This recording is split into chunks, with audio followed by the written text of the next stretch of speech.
കണ്ടു. ഞങ്ങൾക്ക് അങ്ങനെ അത്തരത്തിലൊരു വിവരവും സ്പീക്കേഴ്സ് ഓഫീസിന് സ്പീക്കറെ നേരിട്ട് അറിയിച്ചിട്ടില്ല.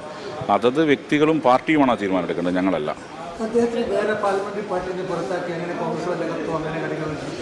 ഒരു കത്തും ഇതുവരെ ലഭിച്ചിട്ടില്ല. സ്പീക്കർ ഓഫീസിനെയോ സ്പീക്കറെയോ ഈ നിമിഷം വരെ നേരിട്ട് അവരുടെ പാർലമെന്ററി പാർട്ടിയോ അവരുടെ ലീഡർഷിപ്പോ സംസാരിച്ചിട്ടില്ല. രാഹുൽ സംസാരിച്ചിട്ടില്ല. സ്പീക്കർ പലപ്പോഴും എത്തിക്സിനെ കുറിച്ചും കാര്യങ്ങളും MLA എങ്ങനെ പെരുമാറണം എന്നൊക്കെ സഭയിൽ വളരെ ഗൗരവം സ്പീക്കർ പറയാം. ഒരു MLA ഇത്രയും പൊതുസമൂഹത്തിൽ ഈ രീതിയിൽ ഒരു മാതൃകയല്ലാത്ത രീതിയിൽ പെരുമാറുന്നതിനെ കുറിച്ച് സ്പീക്കർ അഭിപ്രായം? അല്ല, ഞാൻ പറഞ്ഞല്ലോ, അതത് വ്യക്തികളും പാർട്ടിയുമാണ് തീരുമാനിക്കേണ്ടത്. അതത് വ്യക്തിയും പാർട്ടിയും തീരുമാനം എടുക്കേണ്ട കാര്യമാണ്. അതിനകത്ത് സ്പീക്കർക്ക് ഒരു റോളൊന്നുമില്ല.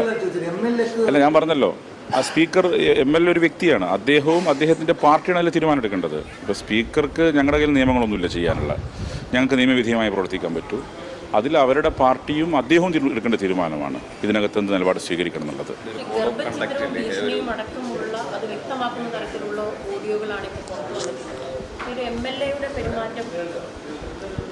ഞാൻ പറഞ്ഞല്ലോ, ജനപ്രതിനിധികൾ പൊതുവിൽ ജനങ്ങളുടെ ഉത്തരവാദിത്തമുള്ളവരാണ്.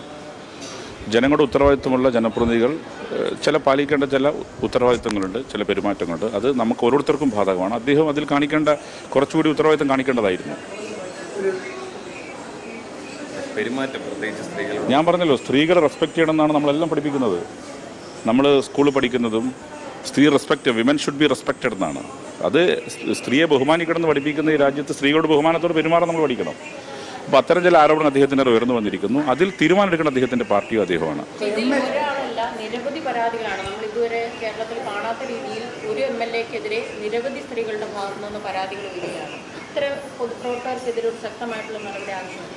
ഞാൻ പറഞ്ഞല്ലോ, ഇത് നടപടിയെടുക്കാൻ ഇപ്പോൾ നിയമപരമായിട്ട് കാര്യസാധ്യതകളില്ല. കാരണം നമുക്ക് നിയമത്തെ അടിസ്ഥാനപ്പെടുത്തി മാത്രമേ പോകാൻ പറ്റൂ. ഇത്തരം പെരുമാറിയ ആളുകൾക്കെതിരെ നിയമപരമായ നടപടി സ്വീകരിക്കാനുള്ള നിയമം ഞങ്ങളുടെ കയ്യിലില്ല. അത് തീരുമാനിക്കേണ്ടത് ആ വ്യക്തിയും അദ്ദേഹത്തിൻ്റെ പാർട്ടിയുമാണ്. സ്വാഭാവികമായിട്ട് സ്പീക്കർക്ക് കസ്റ്റഡിയെ പോകുന്ന MLAമാരുടെ സ്വഭാവം അല്ലെങ്കിൽ എത്തിക്സും ഒക്കെ ഒരു മാർഗനിർദ്ദേശം പുറപ്പെടുവിക്കേണ്ട ആവശ്യമില്ല. ഈ ഇത്തരമുള്ളൊരു പുറത്തു വരുന്നു. ഇതിൽ ഞാൻ ചോദിക്കുന്നത്, ഇതിലെന്താണ് മാർഗനിർദ്ദേശം പുറപ്പെടുവിക്കേണ്ടത്? സ്ത്രീകളെ ബഹുമാനിക്കണമെന്നും മാർഗനിർദ്ദേശം പുറപ്പെടുവിക്കണം നമ്മൾ ഓരോരുത്തർക്കും തോന്നേണ്ട കാര്യമല്ലേ? നമ്മളത് ചെറുപ്പത്തിൽ മോൾഡ് ചെയ്യപ്പെടേണ്ട കാര്യമല്ലേ? നമ്മൾ സ്ത്രീ അമ്മയാണ്, സഹോദരിയാണ്, ഭാര്യയാണ്.